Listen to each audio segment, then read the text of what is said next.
Everybody wants to take their seat and go ahead and keep enjoying your meal, but there's plenty up here, dessert, red vines, and all that good stuff. I want to welcome everyone back. This is, I believe, your 5th session, right? So you're on the downward swing now. So thank you again for taking time out and attending the Citizens Academy. I hope you've had a good time so far and learned a lot of stuff. I'm sure you have. Tonight you're in for a treat, though. You've got the Parks and Recreation. I'm a little biased, though. Some of my background, I actually came from the Parks and Recreation or Parks and Rec Commission before I got on council. So I was asked to mention this picture up here, though. This, if you don't know, is Dan Snell and his wife June. Always at the summer concert, and to their daughter. Do you know their daughter's name? I don't know. No, I don't. The thing about Dan, though, that you may not know is that on his 90th birthday, which I think was about, what, a year or two ago, I think? 2 years. 2 years ago. He jumped out of an airplane in a parachute. Whoa. See, now that's what the Parks and Rec does to you. Just motivated to do those kind of things. But you know, as I said, this is one of our most high-profile, I think, departments, as many of you will see. Obviously, most of you have had contact with our parks and open space. But I think what you'll learn tonight from Kathy is that the Parks and Recreation Commission, our department, does so much more. They're involved with a lot of different things, our Dial-A-Ride program, our senior citizen program. They oversee our youth committee, and you can see our youth committee members over here in their nice blue shirts and green shirts. So, and over here too as well. So they do a great job. They're very busy, of course, and those of you who have ever attended the summer concerts know a little bit about what they do. But you're going to learn a lot more. Of course, one of our big things that we're very proud of this year, and I'm sure Kathy's going to talk about that as well, is our new Parks and Open Space Master Plan, which some of you may have been attending some of the sessions already. We're very excited to be moving on that. Our Parks and Rec Commission is working very hard on that. Nan Fish is here from the Commission, of course. Nan, raise your hand. Everybody knows Nan. It's part of the program as well. I don't think anybody else, I don't think any of the other commissioners are here. I haven't seen them, but anyway, so we'll hear about that. And of course, that Parks and Open Space Master Plan is hopefully going to set some strategies and some things that we can do to provide more open space and outdoor experiences for all of us. So without further ado, I want to introduce Kathy Burrows, who is our Parks and Rec Director. Thank you. Right. Welcome. I had a round of applause in a while. But Tom already mentioned our youth committee, but I want to thank them. They had a youth committee meeting at 6, and I asked them to stay at least for part of this to help out, so thank you. Layla's been cooking, so I want to thank Layla and her staff roles and everything. Well, let's get going. So this is about Parks and Recreation. Great introduction. Thank you, Councilmember Chavez. Thank you, Mayor Pro Tem Bloom, for being here, City Manager, Brian, our Assistant City Manager, and let's get going. So what is Parks and Rec about? City Manager Toledo told me when he came, you're in the business of making memories. I never thought about it that way, but that's what we do. I would bet probably everyone in here, if not almost everyone, has some memory of either being at a park or involved in a recreation program. Whether you were a child or as an adult taking your children. I don't remember a whole lot of my childhood, but way back when, I do remember walking down the street to the elementary school and making popsicle stick crafts. I remember my mom making us walk, because she didn't drive, to El Sereno Park and taking swimming lessons and dance classes. So I've got a lot of memories from Parks and Rec. So that's kind of what we do. So what I want to talk to you tonight about is how do we do that, and in what areas do we do that? The Parks and Recreation Department is comprised of 4 divisions. We have Parks and Facilities, which deals with the maintenance and the physical facilities, our recreation programs, public transportation, trees and parkways. We talked about trees and parkways a couple weeks ago in the neighborhood, so we're not talking about that tonight. So let's start with our Parks and Facilities. Temple City has 2 parks, only 2 parks. Live Oak Park and Temple City Park. Temple City Park is up at City Hall. It's a 4-acre, considered a passive park, meaning there's not a whole lot of active activities going on at the park. It's considered neighborhood, not a huge park. It's about 4 acres.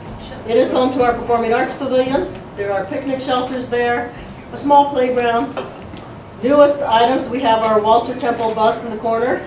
That was part of our, we wanted to do a new monument sign, and the council approved a recommendation from a resident to install art. And that was a great project we completed a couple years ago. Most recently at the bottom is a tree carving. I don't know if any of you have seen it.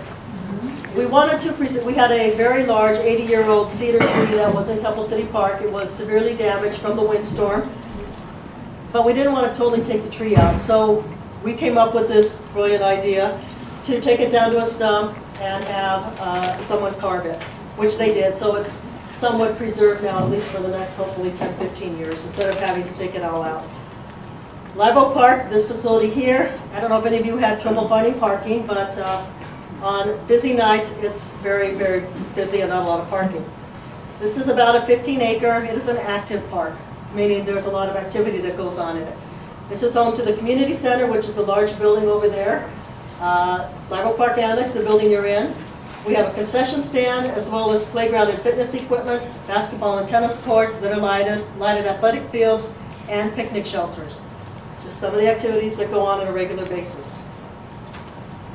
So what exactly is the, what is the components that are in the parks and facilities? The main one is somebody has to maintain the facilities. So we do have a maintenance crew that does take care of the facilities. It provides the resources to operate and maintain both Live Oak and Temple City Park. We provide comprehensive landscape maintenance services for the parks, as well as the planters around City Hall. We do change the color out probably 2 or 3 times a year, and this obviously was summer. They've just changed it out for the holidays. We've got red and white out there now. We manage private service contracts. Our staff, we're a small city, and I know in probably your first session you talked that we are a contract city. So we do have a lot of contracts in our department as well. We do have a contract for a company that does janitorial services, that cleans the facilities. We have one that, we talked about our tree contract. We have one that does median maintenance. We have one that just takes care of the floors in the community center. So there are a lot of contracts that, that we oversee as well. We also coordinate capital improvement projects that are in the parks. Installing new picnic shelters, resurfacing basketball courts or tennis courts. Councilmember Chavez mentioned our Parks and Open Space Master Plan, and we'll talk a little bit more about that later on. But if we were to get new parks, obviously there would have to be some construction. We would oversee those kind of programs. Just a few facts in regards to the parks. Last fiscal year, between July 1st, 2012 and June 30th, 2013, we had 240 picnic shelter reservations, which was a 30% increase from the previous year. 660 rentals in the community center. We took in $20,000 in facility rental fees. 1,250 hours of reserved use of the tennis courts, which brought in $5,000 in fees. And I apologize for that. It wasn't that way when I had it on the other computer. The average daily attendance here at Live Oak Park varies anywhere from 600 to over 2,000. You're here on a Saturday during soccer season, yeah. You know. Some of you are here with your kids. There is well over 2,000 people in the park, which works out to over 250,000 people that come to the parks every year. That's a lot of people and a lot of interactions we have with the public. So when Councilmember Chavez mentioned we have a lot of interactions and very out in the public, we are. And most of the staff enjoy the interactions with the public. Just a few more facts here. We talk about park and open space standards. You may have heard that term. There are national state standards that basically say that you should have 5 to 10 acres per 1,000 of open space or parks. That's fine in Iowa or some other places. In urban areas, it's probably not very realistic. LA County has their own self-imposed standards of about 4 acres per 1,000. Temple City has half an acre of park space per 1,000. We are well below any standard. When we did surveys of the cities surrounding us, some of them are as urbanized as we are, but almost everyone had at least 2 to 3 acres per 1,000. So we know we're very low in park space, which is why the city has committed funding to a Parks and Open Space Master Plan. I'm not going to get into a lot of detail about the master plan, but it is in the winding down the process. It was a process that was started back in January of this year, and there have been several community meetings. Just this past week on Tuesday, the Parks and Recreation Commission and Planning Commission had a joint meeting to receive the draft master plan and gave comments. City Council will receive that document at their first meeting in January.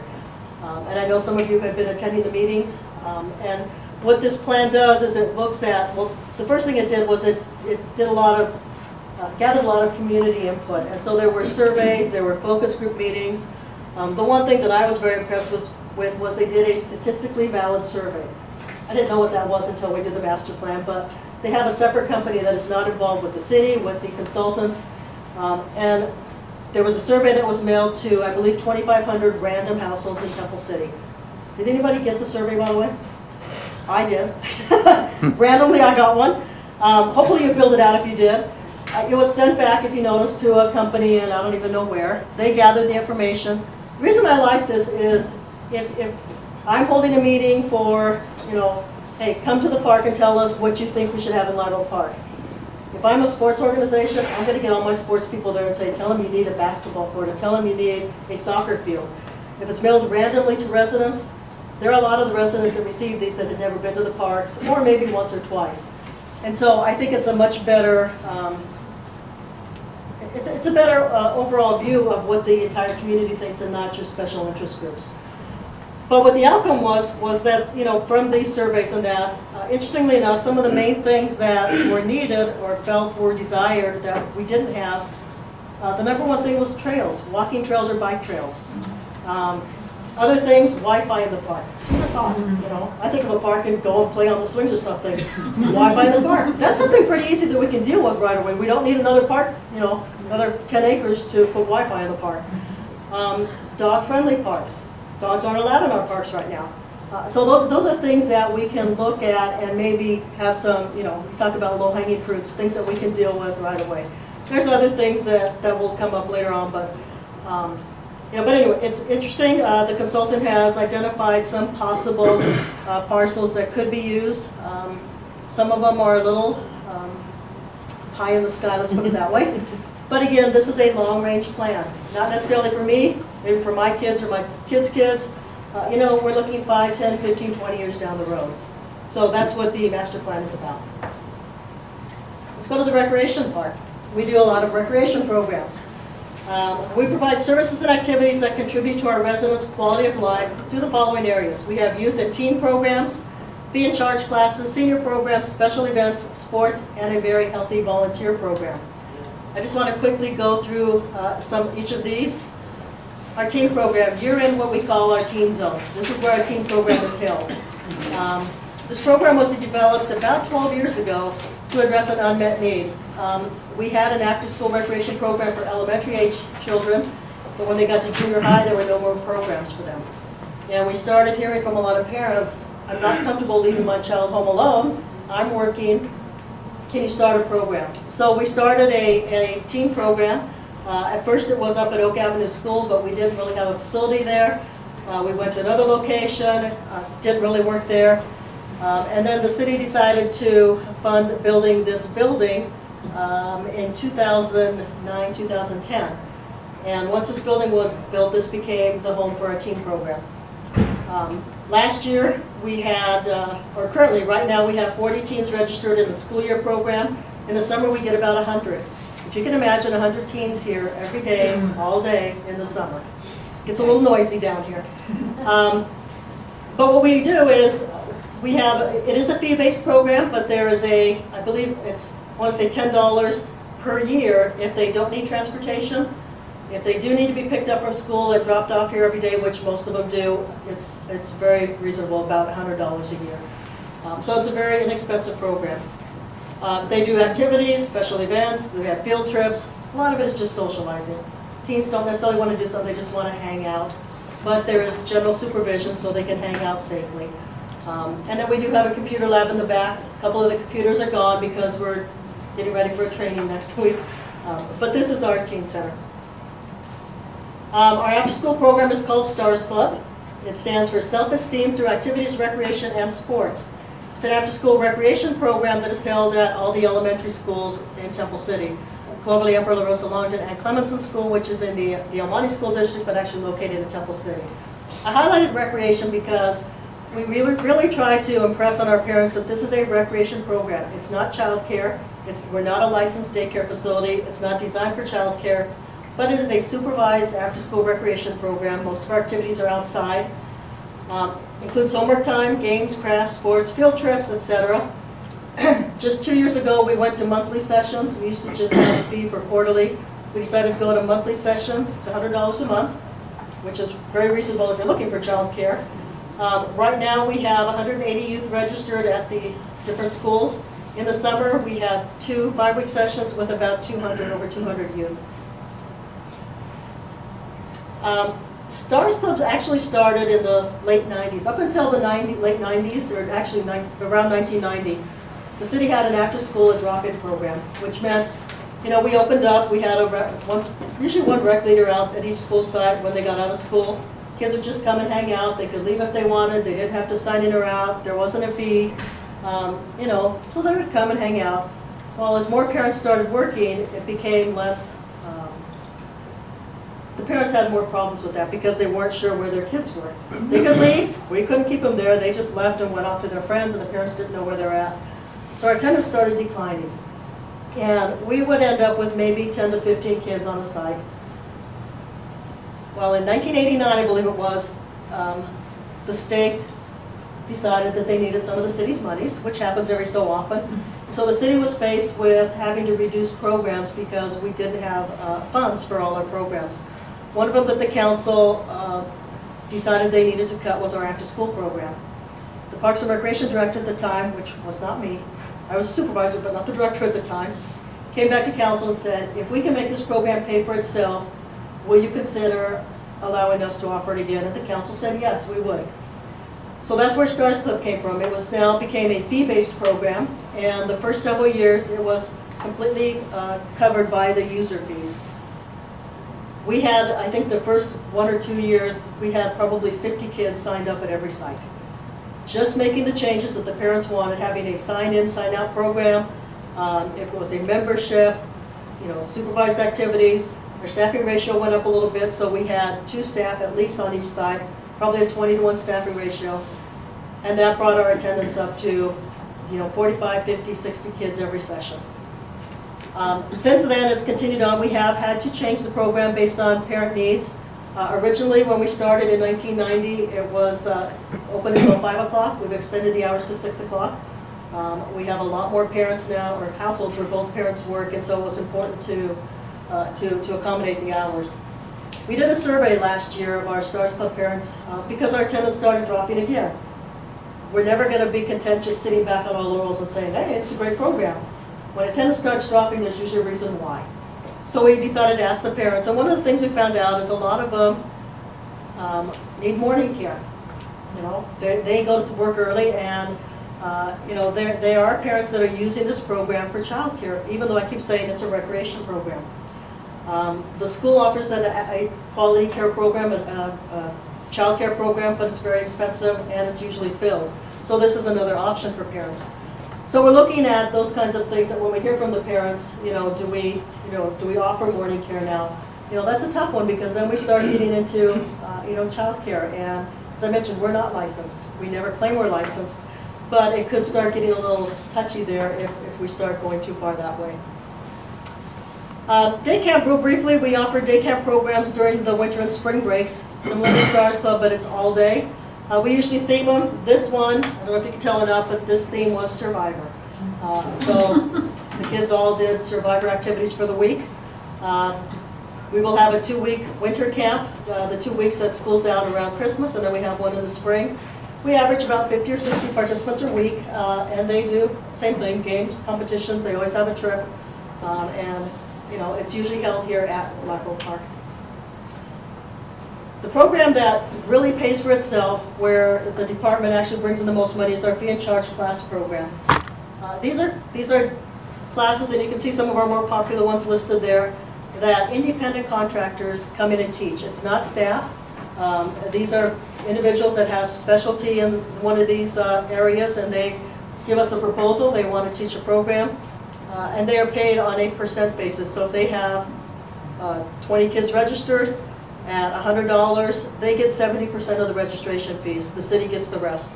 Our annual enrollment for classes this past year averages 2,500 to 3,000 participants.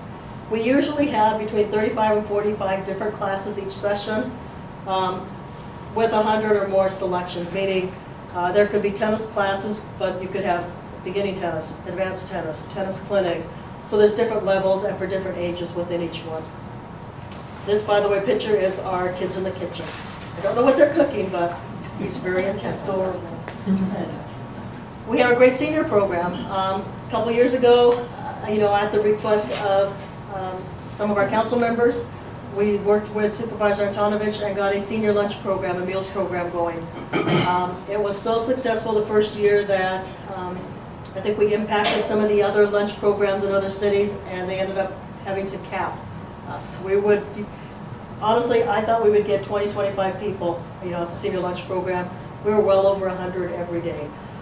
And so the lunch program is operated through a contract or an agreement with the San Gabriel Valley YWCA Intervale program. They are funded through federal funds as well as state and county funds. Because their funding is limited, they had to put a cap on all the lunch programs. So right now we're capped at about 70 to 80 lunch programs. Yes. And Kathy, I just want to thank you and thank the chamber or the council for providing such a program, because I lost my mother-in-law last year, and it was difficult for my father-in-law to come out of the morning. So we told him to go to the senior luncheon, and it has just really helped him a lot in the last year and a half. That's good to hear. Ours is different. We're one of, I think now 3, it was only 2, that has a dual menu, meaning we have 2 menu options for the residents, the participants to choose from, a Americanized menu and a Chinese menu. It's great because we have had, it's opened up new opportunities for our seniors. Some of our, traditional Americanized seniors have tried Chinese food, and vice versa. So it's great. As part of the lunch program, we have special lunches throughout the year. This, I believe, was our Christmas. I'm not sure, but we also have a New Year's Eve toast, and I know Councilmember Chavez was there one year leading the toast for New Year's Eve. Did he leave? Oh, there he is. We have a Valentine's event, a lot of different lunches throughout. I believe next week, or it could even be this week, I think it's next week, is their Thanksgiving lunch. When we have lunches, we do decorations, special prizes, and different things like that. The senior program also offers case management services. Again, this is through the YWCA Intervale. This is an important component because the city doesn't necessarily have the staff to provide these services, but we do get calls.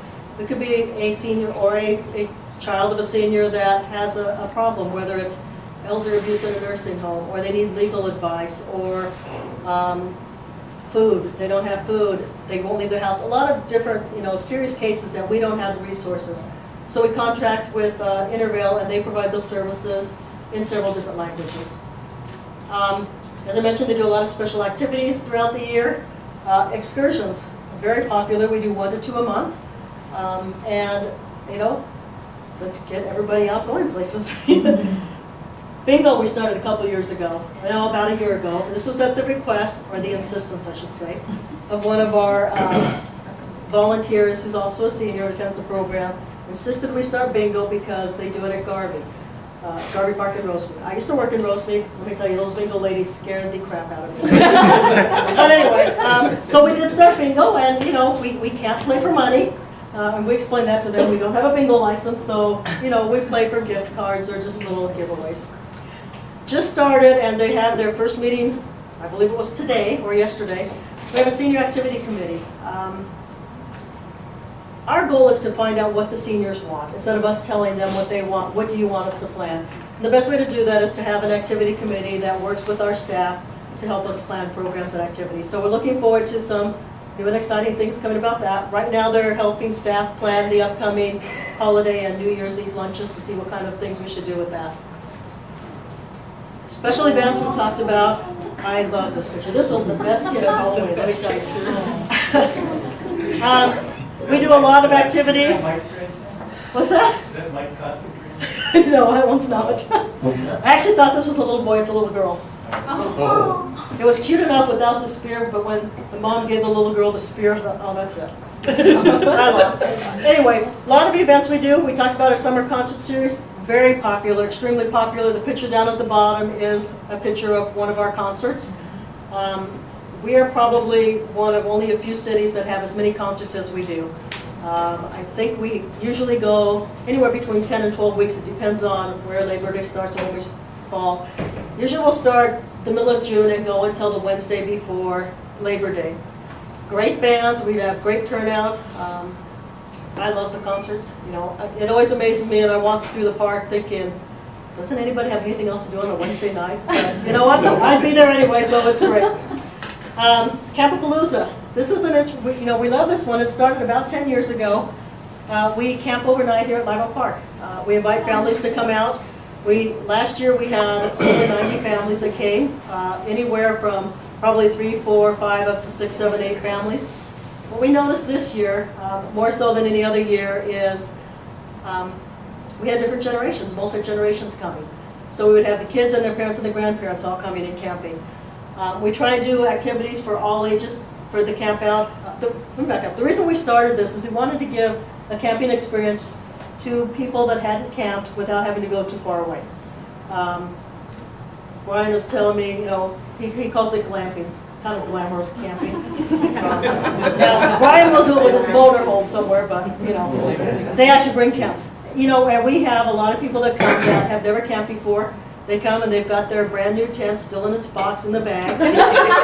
Whoops. And so we have our staff and scouts and different volunteers that will help set the tents up.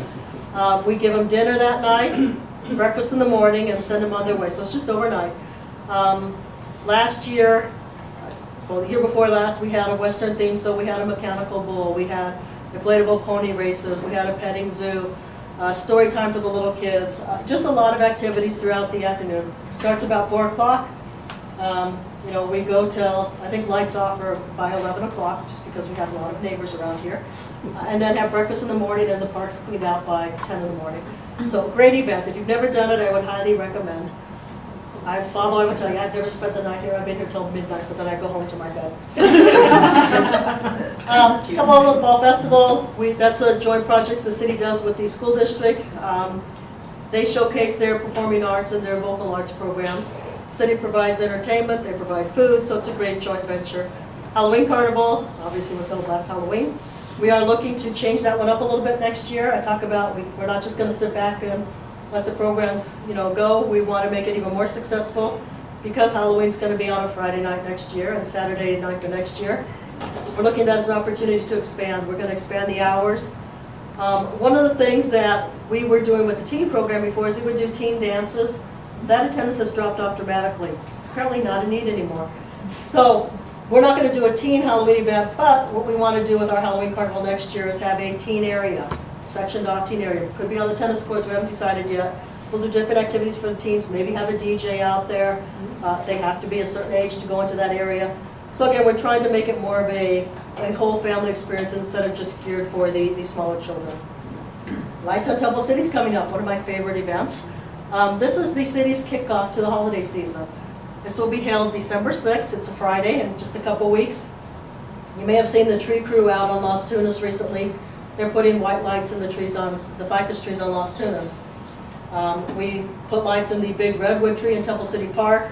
We bring in snow. We have puppet shows, crafts, and of course Santa Claus. Great event that will be from 5 to 9 on December 6th, and we usually get about 1,500 people that come for that event as well. So we're looking forward to that. Everybody knows about Comedian Festival. Don't need to talk about that one, but the Comedian Festival actually is operated by an executive board, but the city does provide support, so it's a joint venture. Arbor Day. We started doing Arbor Day several years ago, and one of my staff just reminded me that part of Arbor Day we have a poster contest. Last year we had 2 kids from Temple City that actually won the state contest, and their posters are still up in the Capitol building. So we gave for Temple City. We usually plant a tree. We have the tree crew out there, and they actually give bucket ride lifts to the kids. We didn't let you do that down at the yard because it was too dark. We have a Easter egg hunt, and last year was the first food truck festival we ever had. Very successful. We'll do another one. We actually had food trucks for Halloween this year, and it was very successful. I think they all sold out, so we'll be doing more of that. And we will have food trucks with the community festival this year as well. Any questions about special events? I know I went through that pretty fast, but Is there a schedule of these events happening on the website? there is. There is a schedule, and there's also pictures from previous events. Speaking of schedule, and I completely forgot, but I'm just going to put it out there right now because I just thought of it. This year, the department, Parks and Recreation Department, is doing a department calendar. We're finalizing it now. We're trying to actually, the final part is getting pictures for each month. And that will be available probably near the end of December, or earlier end of December. It will list all the special events, all the registration dates, everything in there in regards to the Parks and Recreation Department, so we're looking forward to that. Okay, youth sports. This program has taken off as well. Our sports program was dying, we re-energized it, and now it's very successful. Our programs, sports programs, teach lifelong skills to the participants. These are character building opportunities for the kids. Our basketball programs are the most popular. We have a summer basketball program and our winter basketball league, over 400 youth in both. Hugely popular. Our mini program, we have mini sports camp, and down at the bottom is our mini sports league. When this was instituted several years ago, this is what picked up the rest of our sports programs. Our mini program is for kids that are 3, 4, 5, 6-year-olds. We get them when they're just learning and they're interested in sports. Mostly coach, basketball, if you ever watch these little kids play, and I know some of you have, they're not dribbling the ball, they're running down the court holding the ball. But they know which way to run down the court. So baby steps. By the end of the session, they're bouncing a little bit, they're passing. And so we want them basically to just get used to the programs, the various sports, and start teaching them the skills that are necessary. We do t-ball, soccer, flag football, we also do basketball, I didn't list it there. But what we found is that the kids that started with us when they're 3 and 4 are still with us. Some of them are now playing junior high basketball. And it has made our older division teams much more competitive.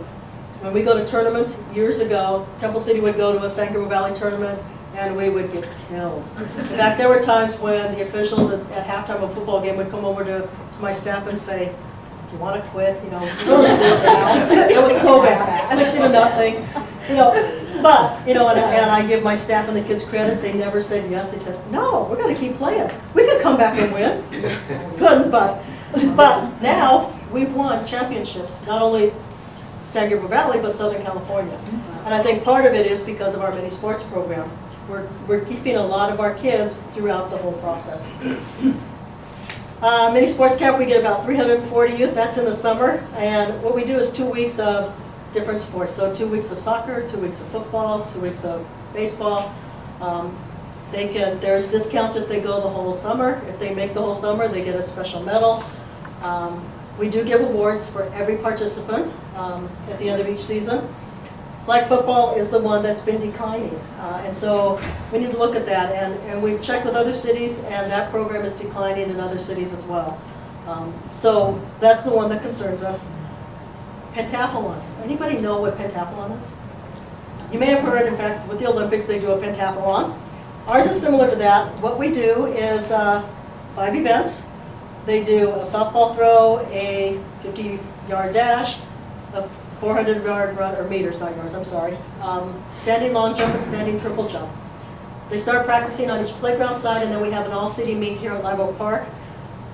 And the reason I like this is you get points for every sport, every activity you do. And it's not where you come in for second or third place, but there is actually a matrix that says, if you throw the softball 50 feet, you get this number of points. If you throw it 70 feet, you get this number of points. So there are points assigned for every aspect of it.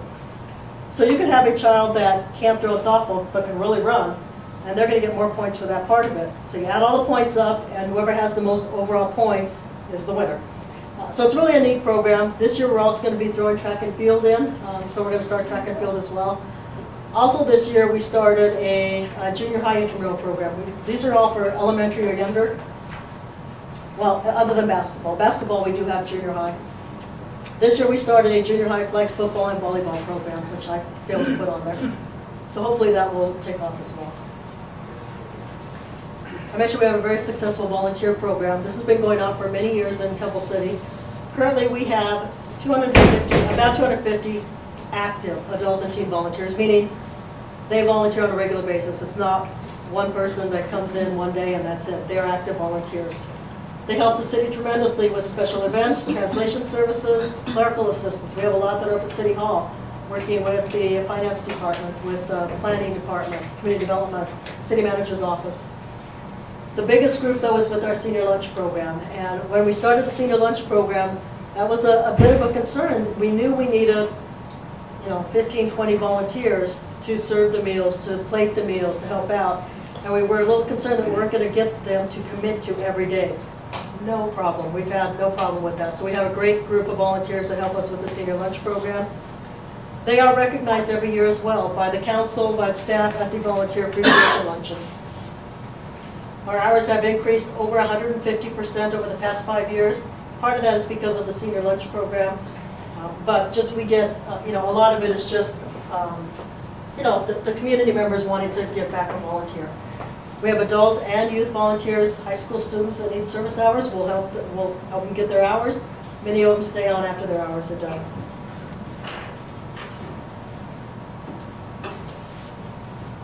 All right, just a few facts for rec programs.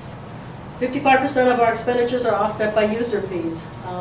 Our budget for the recreation program is just over $1 million for all of the rec programs. Over half of that is covered by user fees. 30,000 plus participants or individuals participate in planned activities every week. Not just out in the park, but that are in planned activities that we just talked about. 2/3 of those are at our community events. Easily we get 20,000 at the citywide community events.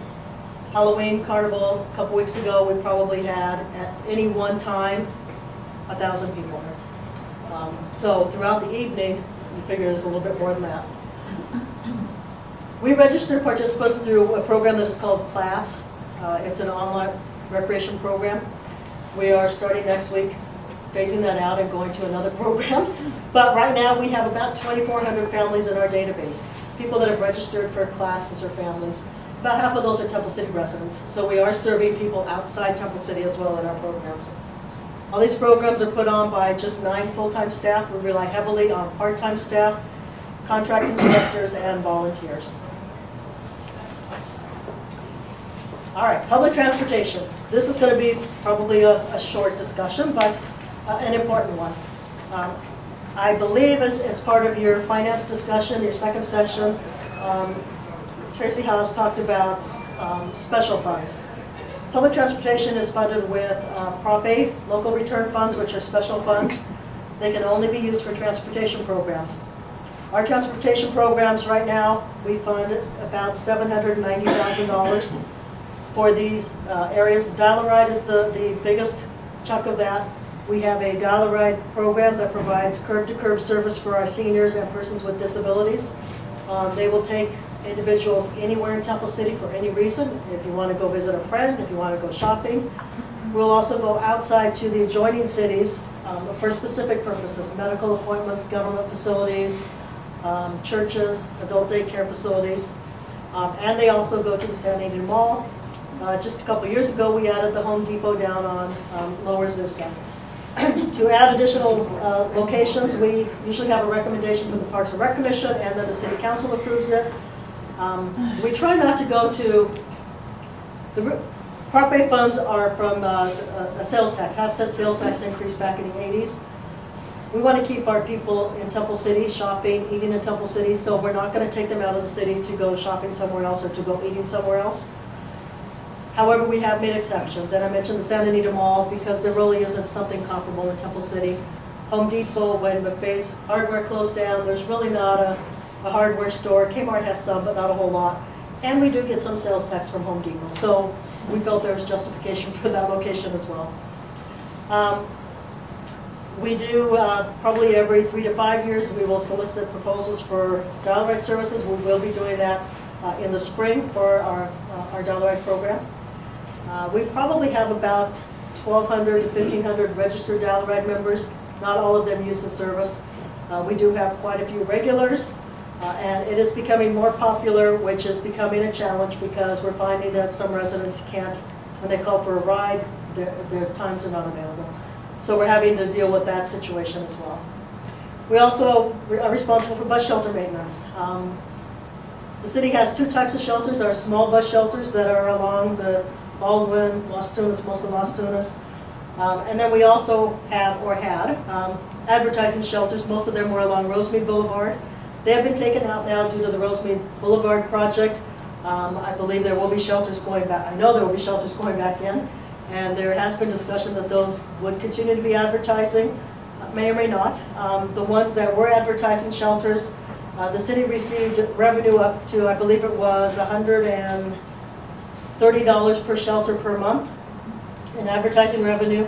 And the city could use that money for anything. It didn't have to be used for transportation programs. One of the benefits of those is not only do we get the revenue from the advertising shelters, but we don't have to maintain those shelters. The company that owns and sells the advertising maintains those shelters as well. So we have to maintain the other shelters. Those, when our Prop A balance is built up or we have excess funds, my recommendation would be to redo all those shelters. Some of them are, well, they are not ADA compliant, first of all. And so the benches and the shelters are, quite old. They need to be redone, but we don't have the funding in Prop A right now, but that's a project that we hope to propose within the next several years. The city also offers reduced fare bus passes. I don't know if any of you knew that, but if you take the bus and you live in Temple City, you can go to City Hall and buy a bus pass for less than the face value. And so part of our Prop A money is to offer that subsidy to our residents. We also fund the bus portion or the transportation program of our youth and adult excursions with Prop A. So if we're taking a trip to, I don't know, not very far, all we have to charge our participants is the cost of the ticket because the bus is covered by Prop A. So it allows us to offer trips at a price that you normally wouldn't be able to do that. The only stipulations is they have to be within a certain service area. LA County, Orange County, portions of Riverside, Ventura, or otherwise you have to pay for it with other funding. Also this year, we talked about our Parks and Open Space Master Plan. The city's also been undertaking a fixed route shuttle transit study. We were hearing from some of our residents that, there were concerns that they couldn't take Dial-A-Ride. We've had requests from parents that want their children to be able to take Dial-A-Ride to school. If they don't qualify, again, have to be a senior citizen or disabled. And with the increase in the use of our Dial-A-Ride, we're having residents that wanted to take the vehicle to go to shopping at Ralph's, but they couldn't. So we wanted to look at a fixed route shuttle program. We also wanted to look at that because we know Rosemead Boulevard will be completed soon. We're looking at improvements at the east side of town with the Gateway project that you heard about last week. We're trying to, there's also been studies about downtown parking and traffic calming measures.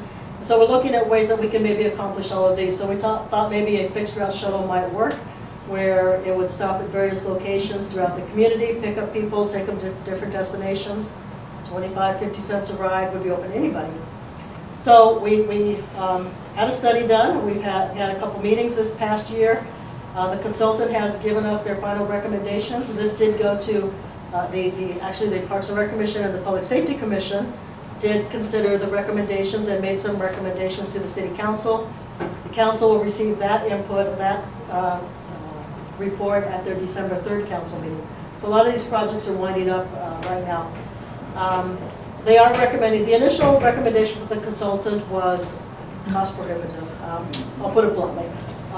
It was a great program, 2 shuttles or 3 shuttles operating every 30, 40 minutes throughout the community, but the estimated cost was close to $1 million. We don't have that much available. So the commission's asked them to come back with a revised program, which they did, and those recommendations will be going to council. I don't want to say too much because I don't want to spoil it for our council members that are. There's no surprise. We don't want to prejudge. Yes, that's exactly right. But that is something that we're looking at that may come to pass in the next year or two. If not, we have information that if we ever do have additional money, or we can find another funding source, we can certainly look at that. So I didn't want to go into too much detail, but there is, if anybody wants to look at the study, I have a copy of it, and I'm sure it will be on our website. Okay, so overall, in the Parks and Recreation Department, you know, there's a lot of challenges and there's a lot of opportunities. I always look for the opportunity when there's a challenge that's brought up to me. We talked about lack of park space as a challenge. It is a very big challenge for us. But the opportunity that we got out of that is we now have a park and open space master plan that will help guide us, you know, down the road, how we're going to deal with that issue. We have limited and aging facilities. Live Oak Park, I believe, was, when the city incorporated in 1960, we got the park from the county. It was already here. Now, we have built new buildings. We did a Live Oak Park master plan in the late 1990s, and most of those components have been completed. But the community center still seems relatively new to me, but it's over 15 years old. You know, our fields take heavy use. So we do have limited and somewhat aging facilities. What are the opportunities? We do joint use projects. We use off-site facilities. Some of our classes, we do have for instance, the table tennis class that's held at Table Tennis Academy, I think in El Monte. So we use off-site facilities. We use joint use agreements, which, you know, part of the master plan recommendation is to do even more joint use agreements. And we renovate our existing facilities. Live Oak Park's it for us, guys. We're probably not going to get another 15-acre park in the city, so we need to make sure we're taking care of this park and renovating and keeping it well-maintained and up-to-date. And so we do renovate our existing facilities. How do we pay for our programs? Funding. Temple City is very lucky. You guys are extremely lucky that your city council and the community support recreation programs. It's not this way in every city. I'm lucky. I know of cities, and I've been involved in some cities, where you don't have the support that you do from your council, whether it's funding or just attending events and functions. So we're very lucky that we do have council support that sees the benefit to community recreation programs. We do have user fees, and we looked at our fees a couple years ago. The city had a cost of services study done. The hardest fees to put out there or increase are recreation fees. You know, it's a little bit easier to increase your building permit fees or even dog license fees, but when you're talking about recreation programs for seniors, for children, we know we're never going to recoup 100% of our cost. There have been cities that have tried, and their programs have tanked. And so, you know, we did raise fees in a lot of the areas, and, you know, luckily our residents are still participating in our programs. We also go after grants and other funding sources. Another one of our challenges is our changing demographics. The city's changed. And it's brought new challenges for us, but it's also brought new opportunities for us. We're looking at, you know, revising some of our programs, maybe bringing in some new programs. You know, it's interesting when we look back on some of our programs, and I mentioned Campapalooza. I think probably most of you know that in a lot of the Asian households, there are several generations in the household. 3 generations, and now we saw that with Campapalooza, that, you know, we would have the kids running around playing and the parents would be doing stuff, and there's grandma and grandpa sitting there at their tent just watching what's going on. It's great. I love it. It's awesome. You know, our basketball programs, huge, you know, and I will tell you, probably 70–80% of the participants in our basketball league are of Asian descent. You know, great program. What's happening though, and if you don't figure out, you know, that, hey, I need to change some things, your program's going to start going down. And Tom, don't take this personally, but Little League has seen a huge decline in their registrations over the last several years. Why is that? You know, I don't think it's because Chinese immigrants don't like baseball. I think they're just not marketing the right way. I think it's because I'm not the president. Tom used to be in charge of the league, that's why. So long. And registration was way up back then too, I'm sure. Anyway, so the demographics challenge us to look at new ways of doing things, new ways of advertising, new ways of, you know, getting the word out there.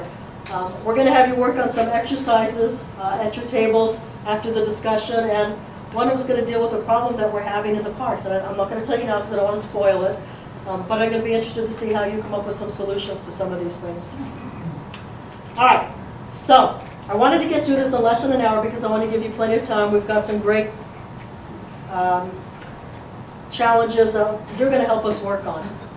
So for probably 10 minutes, we're going to give each of you a scenario. You're going to have a little scenario that you're going to have to work on. Issues that we have faced or either this year or currently facing. I want you to discuss at the table what the issue is and develop a plan. What would you do? And then you're going to present it to the group. So we're going to do that real quickly, and then after that, you're going to design Utopia Park. We talked about our Parks and Open Space Master Plan. This is, let me tell you, this is my dream. I get a 30-acre parcel somewhere and I get to plan it. That's what you're going to do. So get with your group. If you need help with any of these and you're not sure what we're talking about, raise your hand. You've got a lot of people here between council members, city managers, city staff. Anita's still here from our youth committee. Ask questions, but I want you to have some discussions about some of these. And then we'll come back and talk about them as a group. What did you come up with? And see if you thought of all the issues and concerns that we did. I would rather have the person.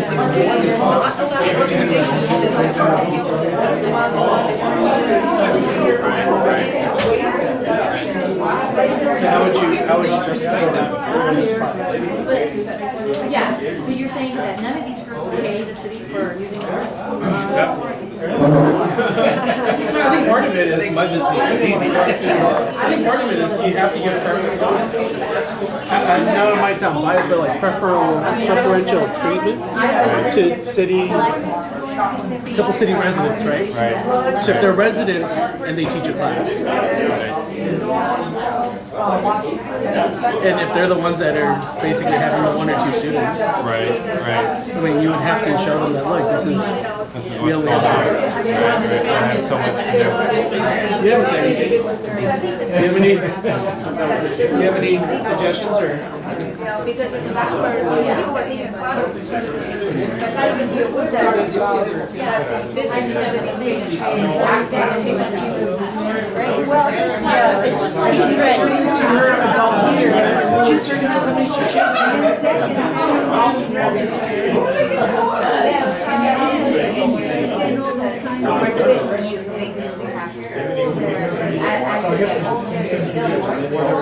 and there's always malls and parks and like that.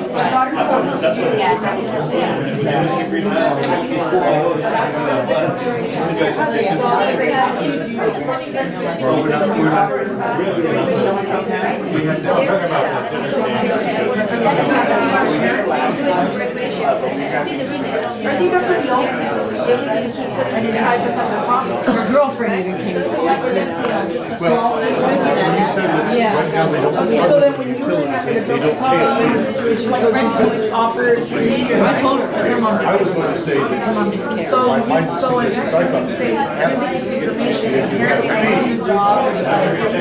Of taking care of making sure that child has the information. But I was going to say, if we had a fee in place. What was my responsibility?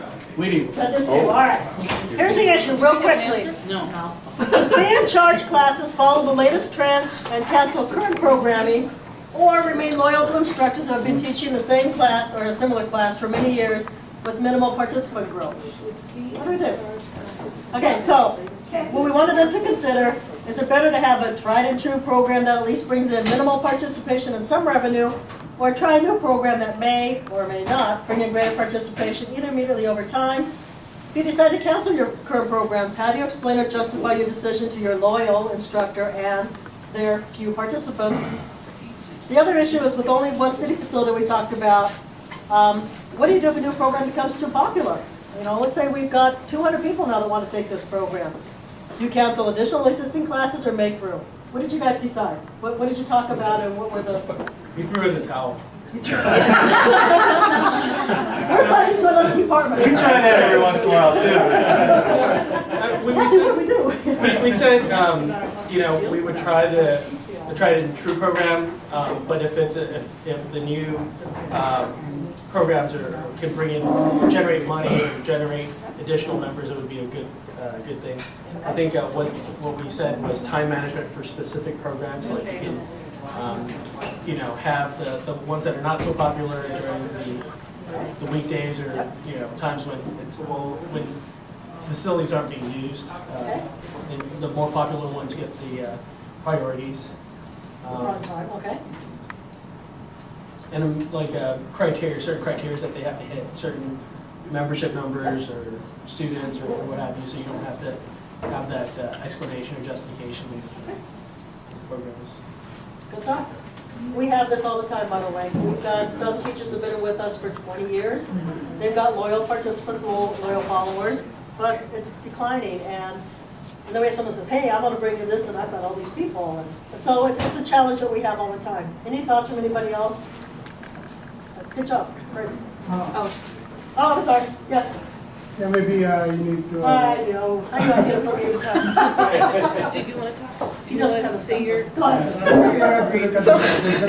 It's like a city hiring a city manager. You look at the background and you can review the performance, and then you try to help that person, and maybe you can go get some school to improve the skills that There's a lot of things we continue to help some of our classes that are struggling. The city has to be careful because, again, remember, these are independent contractors, and we have to keep the differentiation between staff and independent contractors. So we're limited in what we can do, but there is a lot that we can do as well to help. Are the actual facilities, like, do you have to have the programs at the park? No. Can we use the schools? Yep. They can use schools if they have their own facilities. You know, in other words, if we have a personal trainer from 24 Hour Fitness that wants to come do a class here, but we don't have room, you know, we can work it out where they can register through us, we pay them, and they go to another facility. Good options. All right. Number 2, we talked about we've only got the one-lighted park here. We've got 4 different sports groups that use the park on a regular basis and have for many years. AYSO, Little League, softball, and youth football. Over the past few years, well, Rebecca, the requirement to reserve the fields, you need to have a permit, and it's only open to nonprofit organizations that have 51% or more Temple City residents. Over the past few years, the percent of Temple City residents has declined, which requires most of our organizations to request a waiver of the residency requirement from the commission. So the question is, should the sports organizations with the most Temple City residents, not necessarily the highest percent, get priority on the fields and be allocated more days and hours of use than some of the other ones? So we're making some assumptions for this, which are not necessarily true. We're assuming that AYSO has 1,000 participants and 450 of them are residents. That's 45% by my math. Temple City American Little League has 250 participants, 175 are residents. They're meeting the residency requirement, but they've only got 175 residents. Softball Association has 200 and half of them are residents. Youth football has 125 and only 50 of them are residents. The other assumptions, AYSO and youth football seasons run concurrently, so they share the field. Little League and softball, same thing. So that's their situation.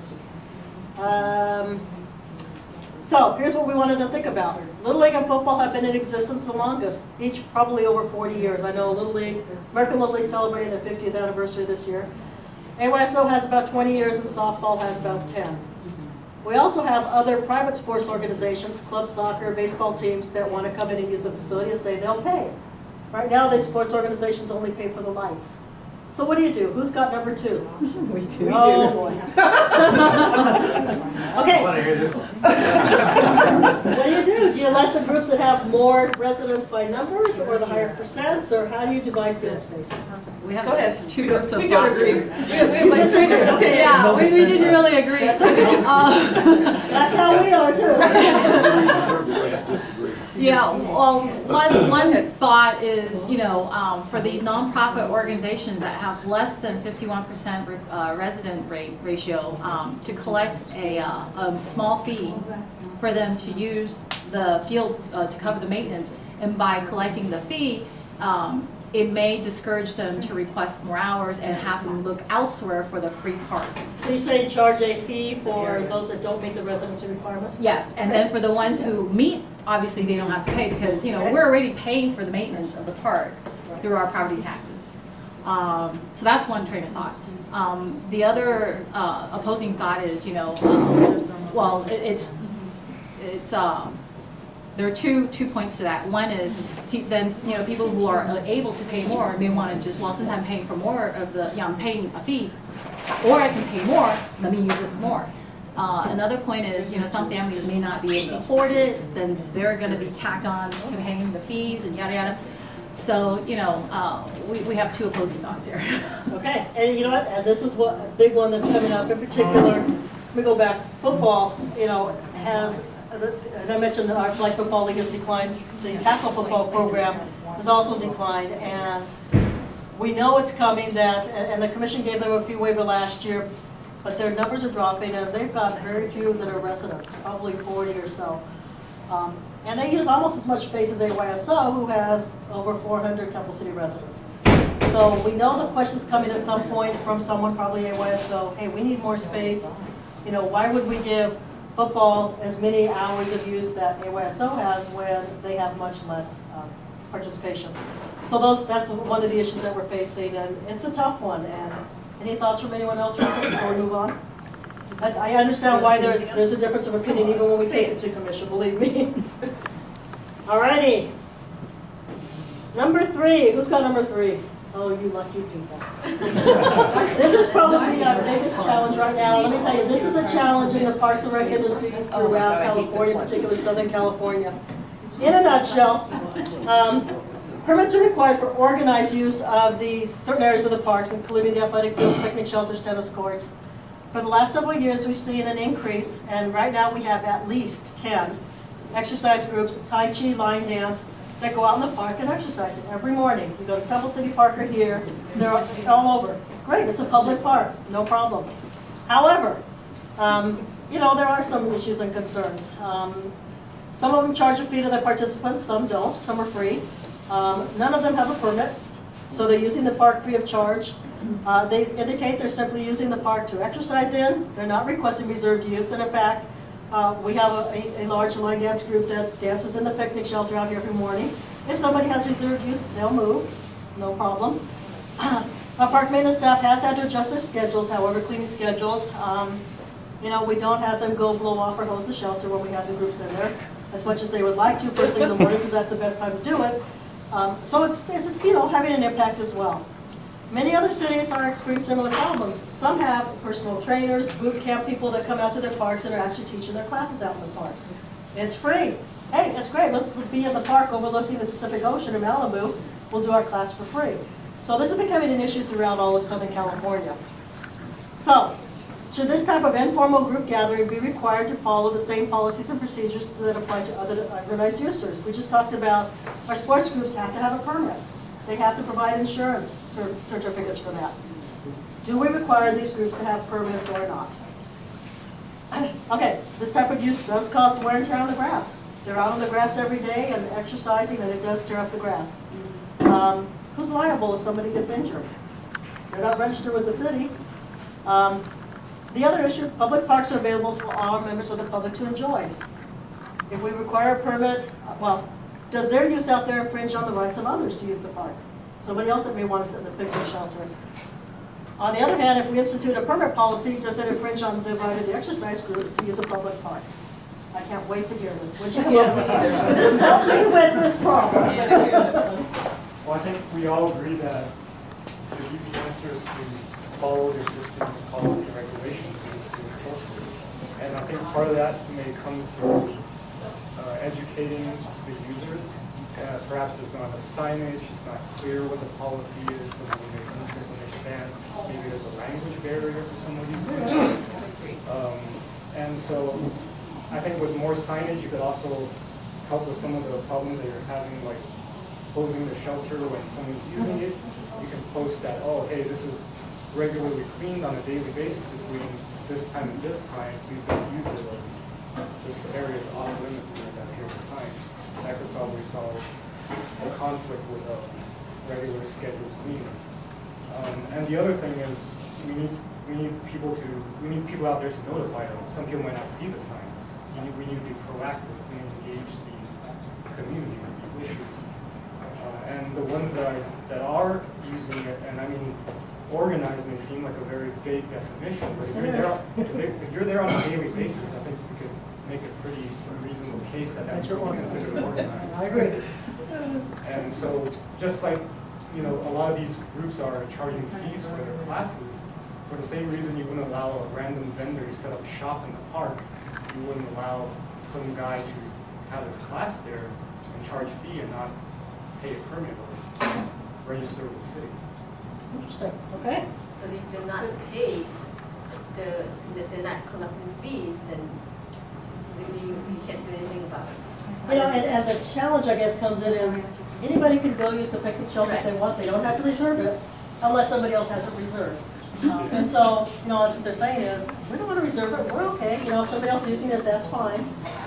And, you know, and again, it's tough because it is a public park. That's what it's here for. But, you know, so it's a challenge, and, you know, it's not what I was expecting. But, you know, that's kind of where staff, I think, is thinking as well. But good job, guys. That's a tough one. That's a very difficult. Santa Monica recently had that issue. Yes, it is. And so, is that something that can be regulated through like law enforcement to like fine them and stuff? Or You know, is that- it can be, and I think our problem is we don't have a very clear policy. This is one that's kind of skirts our policy. Our policy says, I think the code actually says organized use of the athletic fields. And so when we have groups that are on the fringes, like a lot of them are down on the Danes Drive by the parking lot. Is that the athletic field, or is it kind of outside the athletic field? Or they're in the grass area, we'll provide the concession stand, which is not technically part of the athletic field. So it's kind of in a gray area there. And it's something that, you know, we've done at the commission level, we've talked about, but it's a difficult situation. Do you really want to get into regulating this? So we haven't taken that step yet, but I think it's probably coming just because it's not going away.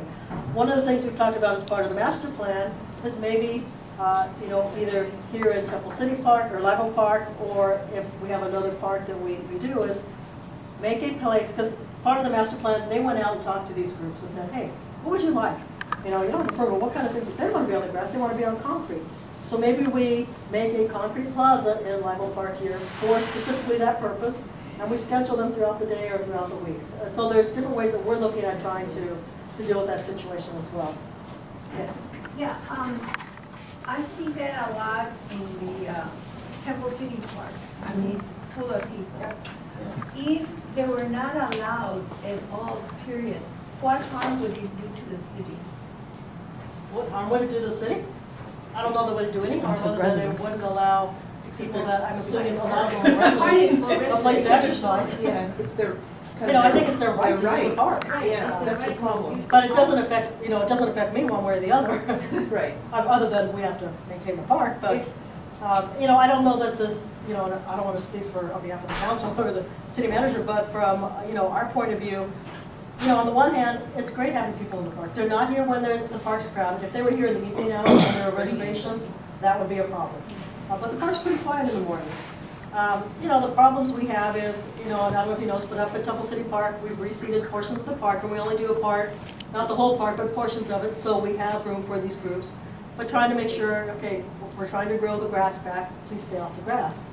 So it's just kind of educating, as you talk about, educating them and, you know, encouraging them, we want you in the park, you know, do we regulate or not? At this point, I'm thinking, I don't know, but, you know, it may come to where we have to regulate. Yeah, oh, this one's not, got lots of questions. If you go to a permit basis, do they have to show proof of insurance? That's one reason why we haven't, because for reserved use of the park, it does require insurance. A certificate of insurance named in the city as an additional insured. Most of these are not formal organizations, so they wouldn't necessarily have access or have be able to do that. And so that's one of the issues of concern. But normally, yes, they would if you have reserved use of the park. As far as education goes, and I'm pitching Neighborhood Watch again, you know, the city does a section at the meeting, and they're going to get to go first next year. This could be a chance for, you know, Brian and his team to tell people here, you know, this is one of the things that you need to be aware of. Absolutely. Yeah. Yes. Just curious, I mean, is there a lot of complaints?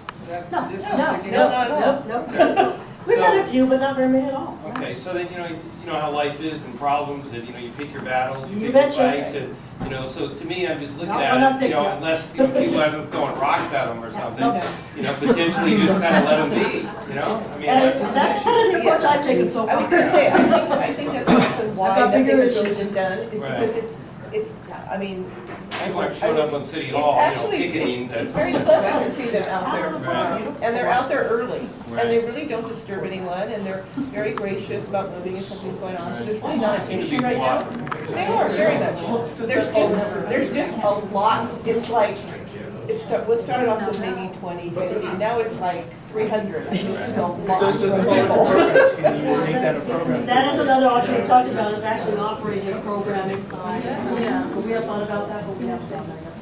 Yeah, then you can pick the one that has the biggest, people we talked about. There you go. All righty, let's move on, we're running out of time. Okay, I love this one, by the way. Who got this one, start? Oh, okay. This is the one that I think I should ask my city manager on what I'm told about. Ouch. Okay, here's our issue. We've got several junior high girls that are registered in our Teen Zone program here. They've approached a recreation leader that works with them, asking for advice on sex. They feel their boyfriends are pressuring them to have sex. These are junior high kids now, remember? They've told your staff that they're not comfortable talking about this with their parents or their school counselors, but they trust the rec leader. All right. Okay, as a program person, you want your young participants to feel that they can talk about any issues or concerns with your staff. However, because they're minors, you also know you need to balance their request with the parents' right to know. Let me clarify this, by the way. All of our recreation leaders, our rec staff that work with children are mandated to report any child abuse. That's not what this is about, so, okay. So, remember, your staff are young rec leaders. They're not trained to provide counseling. Most of them are 18, 19, 20-year-olds. It's a part-time job. You think it might be a good idea to have trained professionals from the healthcare field come in, do workshops with the kids, whether it's from Kaiser or healthcare partners. It could be on anything. It could be on teen pregnancy, bullying, depression, teen suicide, a lot of different issues that teens deal with every day. So, now their question is, as the director of Parks and Recreation or the city manager who may end up hearing it, would you approve of this type of a program? Here's the issues. We talked about it with the city attorney and he's concerned. He's really concerned. He's not convinced we should offer this type of program. He's afraid it might lead to complaints or lawsuits from parents. I don't want my child to hear about this kind of stuff. Some of the parents may object to this information being provided to their child. So what would you do if one or more parents objected if you decided to go through with the program? Are there other options or other programs that maybe we could do instead? And when teens speak with you or your staff in confidence about this type of issue, should you notify the parents? All righty. All right. Anybody want to take this step? It's not our job. It's not my job. I don't get paid enough to deal with this. Send them to the school. Refer back to them. Okay. That's it? Really? No discussion? Is that part of the No. program for school? Whole lot of discussion. So, you know what, and Anita? No, I'm kidding. Yes, there are, yes, the schools do teach some of these programs. Obviously, the first thing we say is, would you rather talk to your parent about this? Or is there someone at school you can talk about? They have school counselors that are trained to do this kind of thing. It's not necessarily the issue that what they originally brought up. The issue was, and I applaud the staff for saying, hey, why shouldn't we be offering some of these types of programs? A lot of teen centers in other cities do. And in fact, there are some, I don't agree with this, but there are some that have condom machines. We're not going there. But, there are issues that teens deal with every day. And, a lot of them aren't comfortable discussing them at school with school counselors or teachers because they're afraid they'll be told wrong. They're not comfortable talking to their parents. You have a recreation leader that's there for fun and, just to kind of socialize with them closer to their age, so they open up to them a little bit more. These are issues that our rec staff have to deal with. We have had suspected child abuse cases that they've had to deal with and notify the authorities.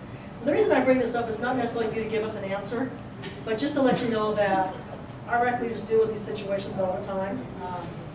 It's not all fun and games in Parks and Rec, a lot of it is, but there are some serious issues and concerns that come up. you know, this is one that we talked about maybe having some type of program and healthcare providers come in and you know, do some kinds of things, not necessarily to the extent that we're talking here, but the city attorney got a little concerned. And the advice I gave my staff at that point was, if you really think it's important, don't let it go at that point. Start talking to parents and getting their ideas. Get parents on board with it, and then maybe we go back to the city attorney and say, here, I've talked to every one of our parents. Every one of them says they would approve of this. Here's letters from them. There's ways that if you very strongly feel that this is an important program, even if the city attorney's telling you, oh, I'm a little uneasy about this, and I'm not saying go against the advice of the city attorney, please don't do say that. But, you know, there's, you know, you don't necessarily have to let it die at that point. There's ways that you might be able to get it to go. Yeah, exactly. I was going to mention that because, you know, Longdon, not every year, but we have parents who take charge of a program called either the Girls' Night Out or Boys' Night Out. They send out permission slips. What they do is they solicit a pediatrician who comes and talks. You know, if it's the Girls' Night Out, they find a female pediatrician. They come, they talk about sex, they talk about, and this in 5th grade, they talk about sex, they talk about stress, peer pressure, you know, but they touch on every subject. But, you know, the parents go with the kids and you're given a permission slip. So basically, you know, I would think that with the legality in this is once you have a permission slip, when the parents sign it, the city attorney should be, you know, he can at least rest half, you know. We would also said, we just thought maybe contracting with Planned Parenthood, something of that nature. Permission slips first, of course, not from the parent. Absolutely. But then if something does come back, it comes back to the city, so then. Do we know any, the success rate of these programs in the other centers? Some of them, they're very successful. And you know, when you're talking to teen centers in, you know, Amani, Baldwin Park, tougher areas, it's a little bit different than in Temple City. You know, not that all teens don't have similar issues, but, you know, we talk to leaders from, you know, Baldwin Park, and, you know, their bigger issue is, hey, we just had a drive-by at our teen center. You know, ours is, gosh, we're trying to figure out what we're going to serve hot dogs or hamburgers. So, you know, but a lot of them are very successful. They do a lot of these programs. Now, granted, many of the teen centers, though, are high school age, or junior high, so there's a huge difference there. Yes, a couple more that we're going to move on. Yes, sir. I just recently retired from the Boy Scouts of America administration, and the stand of the Boy Scouts, which probably should be similar to what the city has, is it's really not our job to offer the counseling and the advice and things like that. And so what we did in the Orange County Council was to put together a comprehensive list of agencies that serve these kinds of things, whether it's Planned Parenthood or Catholic Charities or all the different ones. And all Scout leaders are mandated reporters, so if anything should happen, the Scout policy is it goes to the highest person at the council office, which happened to be me. Yeah. And so then I would have to be real careful about what I did with it. Unfortunately, many of the instances I dealt with real abuse or real serious kinds of things. I'd be dancing for joy if it was someone who just wanted to talk, you know, and I would just refer them. So I don't believe it's the Recreation Department or the city's job to provide that sort of thing. Even the schools have peer counselors, and the reason they're talking to the rec leaders is because they're closer in age. So I say we back out of it. Yes. I definitely see that point, but I do think that if they do have a close relationship with the rec leader, you're missing an opportunity then. Because they may not take that information from another person, if they're confiding in that. And I think there's ways that you can address it without addressing it head on. I work at a Catholic university, these are adults, but we can't talk about sex. Yes. So we talk about other things, we talk about healthy relationships, we talk about self-esteem, confidence, and you can do that in a rec setting and still empower the girls and make them feel heard and make them feel like they're getting information that'll help them without necessarily talking about the Absolutely. sex. That's basically a touch on everything that the staff we've talked about. All right, real quick, we're going to go through this one. It's our last one. What is the value of recreation programming that serves the community but has almost no cost recovery benefits? We talked a little bit about how some newspaper about half of our programs So discuss community events such as summer concerts, Halloween, Carnival, Easter egg hunt that attract thousands. Senior citizen healthcare workshops and clinics that assist maybe 20 to 30 every month. Youth and teen after school programs that keep latchkey kids off the street, and fitness programs that assist in reducing childhood obesity. Should all programs provided by the city, or any government agency for that matter, be self-supporting, or is that the purpose of government to provide these types of programs? How do you respond to residents that don't participate in your programs and don't want the city to pay for these programs? I don't go to summer concerts, why should the city kick in this much money for the concerts? If funding is cut, how do you prioritize your programs? And what options would you consider if funding were reduced? We've got about 3 minutes, so let's do this one quickly. Back table. What are we going to do here? Well, is there a value to programs that don't pay for themselves? Yes, Okay. definitely. Because a lot of the times Good answer, when thank you. You saved my job. A lot of the times when you have community-based programs, they're very important not only to the participants and to the adults who supervise these programs, they're also important to the community, even if you don't have direct contact with these programs, just because when there are students who want to play sport, when there are students who want to keep on learning, when there are senior citizens who have a place to eat, the community overall is just healthier, and that does affect you even if you don't go to any of those programs. So I guess in order to organize it, what you first have to do, you have to think about which programs are the most needed by the community, which programs are the most popular or the most wanted by the community, and the third would be which ones would be more financially possible. And then once you can prioritize the programs that way, you can decide if maybe you can make a plea to the community saying, you know, this is how much this program costs. If you love this program, just pay. If you can pay a little bit more, if you would pay $50 for a class, but you're only paying 10, pay the 50 and keep it going. She's writing my next press release for our The value of parts of our programs. Okay, well, not going there yet. All right, one more thing real quick. This is going to be your table talk. We only have 3 though, so I'm going to combine these 2 tables, maybe a couple of tables there. You're going to have to get up and walk around. You're going to design my dream park here. This is Utopia Park. Love the name, don't you? Anita's going to be handing out the little kit you're working with. Before you get on this, if you need help, you do have Mr. Bloom is a civil engineer. We've got a couple of planners in the back. I'm going to read this real quick. Put one at this table, one there, and one back out. Get to walk around. So you don't have to read what's in your thing. I'll tell you. Based on community input received through surveys and focus group meetings, it's been determined that amenities are required for Utopia Park. They're listed here in priority rating. You have, thanks to your council, you have $25 million to work with. I don't know where they come up with the money, but they do. You have all these little templates that show what you can put in your park. You must have park. 35,000 people. How many people would actually use this? You know, I think it's just for kids. You know, it's for kids, or some of the senior citizens use it for health activities. You know, for joint movement.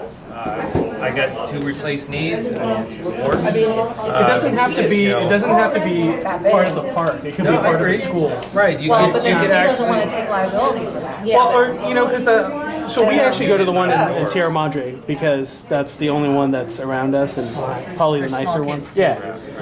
And I think that's good enough for a small community like ours. Okay, it kind of sounds, from everybody talking, it kind of sounds like this park is, you want the park to be more of a community park. All around is going to be. So you don't want those babies close to No, this is farther away because we're separated by street. Either way, either side, you're gonna, either side. Like you said, the lights are huge, that they would give With the light to the gymnasium, very parking, very strong. Everywhere you go, this, of course, all the everywhere you go, library, you have residents around you. playground, I don't know. There are residential. Can we post a reason all that? Right? Yeah. There's residential here, residential here, here. Because the residents don't pick back up. No, but we need to add shelters, because that's what we're trying. Yeah, two right here. Now, that's either restricted anywhere, the playground, The shelter community center. okay, or both, right, maybe some here and some there. If this is 3/4 of an acre, we can't get 30 of them. By the playground, maybe. Yeah, exactly. Right now, it's just a minute. I think Yeah, because these are supposed to be sized accordingly. These basketball Yeah, courts? these are supposed to be small. Yeah, that's what I would think. Okay, so what are we at right now with just the stuff that's on? $5,000. Gonna add it up here, I'll make that. How many square feet? 1 minute.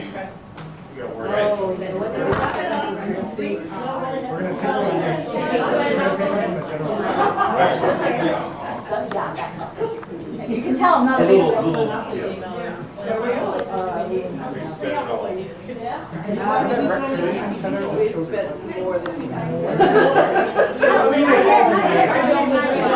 This is just, this is 1.2.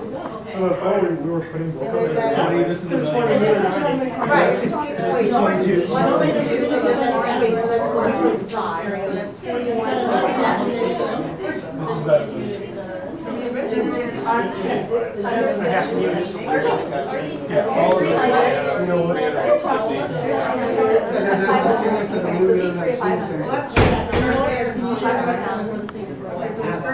Sometimes when you have special. And then you have 165. Yeah, and then just a little bit over. Just a little bit. Still 9,000, we have 25 mil, we still have more money. We have money. I would like shelters. Wait, what else do we have to have? Yeah, it is. We don't have to have anything. All right, if we can take your seats, we're gonna wrap it up. Don't worry, this is not a test. You're not gonna on this. Show them for what? For like, You guys are trying to cram everything. No, we're thinking of multifunctional. Okay, what you gotta do. Well, no, great, I'll turn. Oh, yeah. It's only about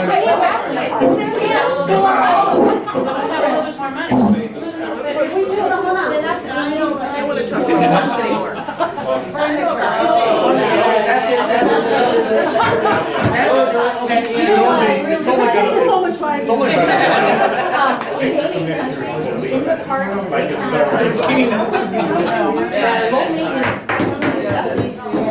that's what I would like to see in our park too. We talk, you know, we looked at that when we were putting our policy around here. The concern is we have moving parts there.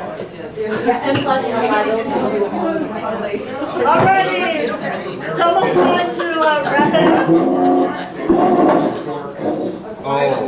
Not as easy as you would think. No. And I gave you 25 million. That's not enough. But I think what most of you found is you had to start looking at multi-use facility kinds of things. So maybe you overlay your soccer field a little bit with your baseball field. You don't necessarily need a community center and a senior center and a rec center with a gymnasium that can serve multi-purposes. So I think all of you, after your initial, let's just put everything out there, got that figured out. We had a group over here that was really upset because they planned to use one area for parking, but then found out it's sloped. So they wanted to grade everything. This group wanted more money. We wanted to go with the city council. We wanted to go to the council and ask for more money, which isn't going to happen here. And my group back there just keeps working. They think it's a Monopoly game. So. You guys did a great job, all of you. Thank you for your participation. Next week's session, remember, is your strategic plan stakeholders meeting up at Longdon Elementary School, Memley Hall. If you're not familiar, Longdon's on Longdon Street, Oak Avenue. The other is actually Wendon, but that's the other side of the school. Memley Hall is by their lunch shelter. It's on Longdon between Temple City Boulevard and Oak Avenue. Begins at 7 p.m. So show up next week at Longdon. Any questions issues, concerns before we, yes ma'am? Question, do you know if they're going to open the drive-through on Longden to allow us access? I don't know, the last time we had a meeting up there, they did, but I'm not sure if they will or not for this one. Okay. Parking will be limited, but again, my understanding, this is not open to the public. It is a stakeholders meeting, meaning commissioners, Citizens Academy, invited participants. So there shouldn't be a huge turnout, hopefully a good turnout, but the parking will still be a little bit limited. Hopefully they will have some of the parking lots open. Can I then, will Brian be in charge of sending out the notices? Yes, there will be a notice sent out as well. Brian's gone. Brian's gone. Can you ask him to at least let us know which parking lots are to be available? And which entrances? I will do that. The letter, I know a lot of us got the letter in the mail inviting us to the meeting, and it did ask for RSVP. Do you want us to still RSVP, or is it just a? I would let, I think probably Giselle sent that out, who is the city secretary. I would RSVP to her just so she has an idea, and or probably both as well, Brian, Wendy, whoever usually sends you your emails. You know, I believe they're having refreshments, so, you know, the best count they can get would be helpful. Hopefully you'll all be there because this is an important start to the strategic plan process. This is basically, you know, we talked about the Parks and Open Space Master Plan and our fixed route study, and you talked about other plans in other meetings. This is kind of the overall vision of the city. You know, where is the city going to go over the next 5 years? So how do all these things that we've been talking about work into the overall vision? So when you're at that and having participated in these meetings, don't forget to talk about how important Parks and Rec is. Go park. Go parks. And maybe you'll be able to design a new park for me one day. I forgot to tell you some important things about this, by the way, that this is 30 acres. Level Park is only 15, so it's double the size of Level Park. This group had to get in so much detail. Do we already have Live Oak at Temple City Park so we can leave out some things? So, I'm not making it that easy for you. This is only parking out, guys. So, you know, you guys did a great job. Thank you for your participation in the previous stuff and in this. Hopefully you learned a little bit about what we do in Parks and Rec, and thank you so much. Thank you.